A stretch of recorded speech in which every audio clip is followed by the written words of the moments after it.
When you go back in history, from the time we were hunter-gatherers to the introduction of agriculture to the present moment, we can't help being proud of being a human being.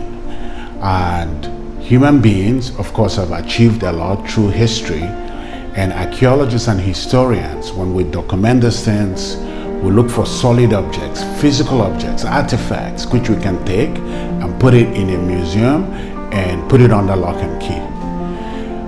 But how do we make these inventions possible?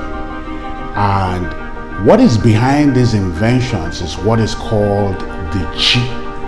And the chi is a very difficult subject because the chi is not material. You cannot put it in a museum, and you cannot put it under lock and key. You cannot put it in a bottle.